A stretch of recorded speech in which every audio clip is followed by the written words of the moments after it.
Is it time? I can't wait to see it.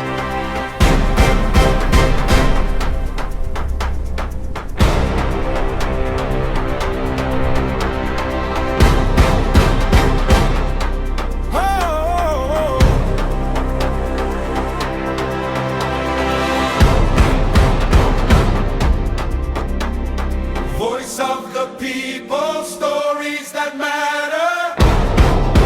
Oh wow!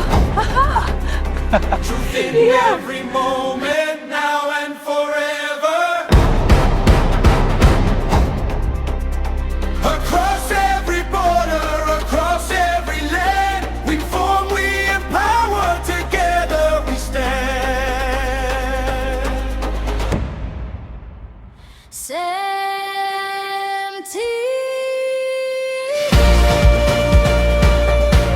From Africa to the world, connecting every voice.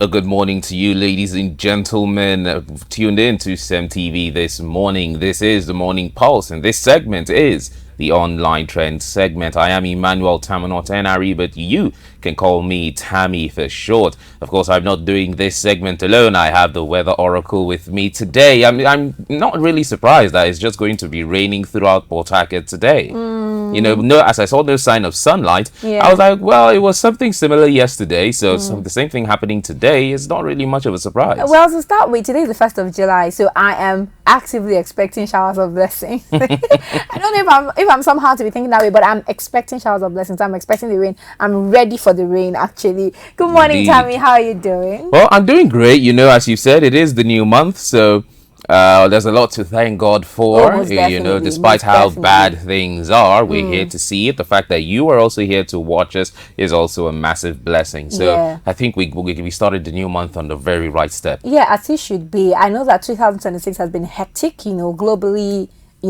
even in the country, for individuals. A lot of things have happened, and we're still dealing and dealing. But when we start a new month like this, it's a refreshing moment because we begin to believe that, okay, this new month will come with new, blessings. And in this case, the second half of the year. So most interestingly that, we are starting off strong like this. And of course, it's going to just keep getting better from here onwards. It is indeed going to keep getting better. And for some petty traders, it has already gotten, just a bit better. With the First Lady, Oluremi Tinubu, would I use the word, pushing back and saying that, well, in as much as what she said was not necessarily a clapback to what people have been saying online, but in her words, they are trying as much as they can to empower the petty traders, not just the akara sellers. Here's a video of what she had to say. Because of the atmosphere and what is going on, I've told Her Excellency that we've already donated about 100 million to her to use to empower 2,000 petty traders, women, to capitalize their businesses. And I know they've been talking that I said akara. It's not only akara. We also have tomato sellers, we have boli, and those also selling pepper, selling vegetables for us in the market. We will continue to empower them, add to their resources so that their trade can really be sustainable. So that is what we are doing, and I know all those people who are affected, they do appreciate it. And we are not intimidated by all those their wrong report, but we are forging ahead and making sure that our people, are well cared for. That made me, I don't want to use the word laugh, but it made me smile a bit, where she said they will not be intimidated by the wrong narrative. Now, just quickly, do you think what Nigerians are trying to express is the wrong narrative? Or perhaps is there some kind of miscommunication, in what the people are trying to say? Because based off of what she had said earlier, she wasn't advising the youths to, or anybody to go and start doing akara or kulikuli business. You know, what they did was they had an empowerment scheme for individuals that want to engage in business, and she's like, with the money we've given you, these are the Start affordable something. options that you can, you know, start up with. Yeah. And now she's come back to empower 2,000 women with about 50,000 naira each, which Yeah. amounts to 100 million, 200 you know, million, I naira. think. You know, so, and she said it's not only going to be the akara sellers, the people selling vegetables, the people selling, you know, tomatoes, peppers, and all of that in the market, that these people can use these things to start up something.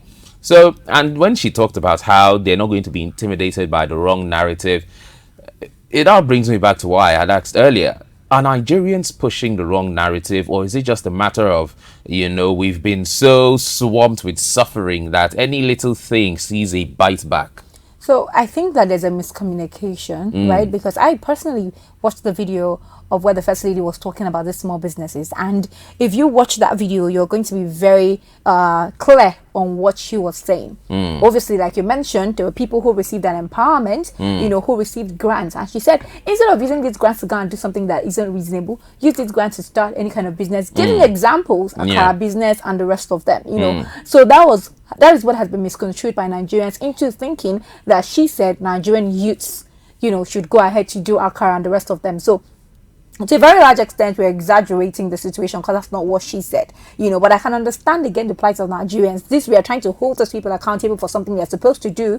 They aren't doing it, and so any little thing that we hear that seems like, oh, is condescending, or it doesn't appear to be like the plight of a typical Nigerian, we feed on that. But it doesn't mean that in that case and time that she was referring to the Nigerian youths. I can understand where it is that the Nigerian youths are having this, you know, conversation from, or where it is they're having this reaction from. Now, for she's saying that she's not going to be suppressed or, you know, intimidated by, you know, the wrong narratives. I think she's in her right to say that, because obviously you can see what has happened on social media. Everybody have taken, AI has gone, you know, bizarre with this entire conversation. We've had even Nigerian youths who have gone to the streets to begin to exhibit selling akara, and you know, which in my opinion, it reduces the efforts of the people who actually do this business. It now sounds degrading to these people's efforts. Meanwhile, it's not supposed to be so.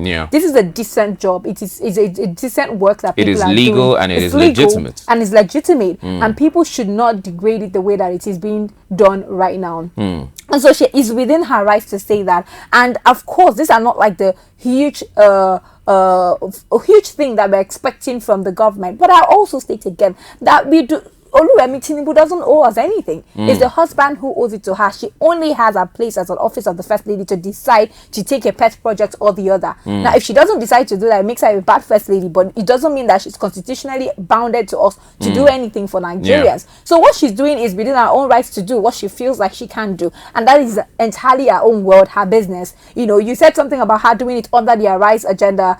Sorry, not Arise agenda. The of course the president's agenda. But then it's still her husband's project. So if she's taking up something inside her husband's project, or she's trying to, you know, align whatever she's doing with her husband's project, it's still the same thing. Like it's still supporting the government in which she's under at the moment. So for me, I think that she's within her rights to say that, to feel that way, and I actually think she should not be intimidated by situations like that. So far, she's sure of what she said. There are other things that the First Lady has done wrong, and I'm definitely going to condemn that. But in this case, she didn't. She hasn't done anything wrong from, you know, the comments that she has made, or even the advice that she has given to Nigerian petty traders. Indeed. I mean, when you mentioned there several things she has done wrong, the first thing that came to my mind was her lack of reaction on Children's Day to the children. Exactly. That have been, I believe it's been almost 50 days now. The children have been in custody. And we did call that out here. We did call that out on the show. We did call that out when it occurred. And but of course, from the look of things, and evidently this is not one of them. But then, Vera, as we round up, another question that pops up in my mind is, if, you know, there is miscommunication, isn't it in her place to see that miscommunication and address it, instead of saying, you know, I will not be intimidated? It's just like someone accusing you and saying you're a thief. And instead of saying, I will not allow you to intimidate me and call me a thief, you're like, no, I'm not a thief, because what you think I did is not what I did, this, that. Doesn't she owe Nigerians an explanation to that miscommunication? Well, to start with, she wasn't speaking to the whole of Nigerians. She was speaking to a certain set of people. You know, so if those people understand what she's saying, then good to go. This thing can be done in two ways. There are people who would care and be like, oh, that's not what I said, you know, Yeah. for publicity or for, you know, to be liked by the public, but she already knows that she's not liked by the public, so whatever it is that she says will still be misconstrued. So to me, I feel like not responding kind of like just the makes best way sense, to because go. it's the best way to go, because she knows the people she was addressing. The people she was addressing, they know what it is that she was saying, and that is important. She wasn't even addressing the whole of Nigerians. You know, she was addressing petty traders, people who want to start off something. You can start off this, you can start off that. So those people understand. The rest can, you know, decide to take it out of context if they want to. It's not in the communicator's place to make you understand what it is that he or she have said, and I think that's the case in her own situation. Well, Vera has said it all. If you ask most Nigerians, they will tell you that, you know, if you say something and it's taken out of context, the responsibility falls on you to put it in context. Yeah. At the same time, if what you said is quite obviously, you know, straightforward and cannot be taken out of context, but then people add a narrative to it and spin it out of context, you know, the responsibility does not necessarily fall on you to correct that narrative, as long as what you're doing next does not boost that narrative. That's the best we can take here on the online trends. I've had the weather oracle here with me, and tomorrow we'll be back to bring you some more trending stories on the land of social media. I am Emmanuel Tamanot Henry, but you can call me Tammy for short. And with this, I bid you adieu. Coming up next will be the news surgery. Don't go anywhere. Worried about the state of your world? Need better and broader ideas?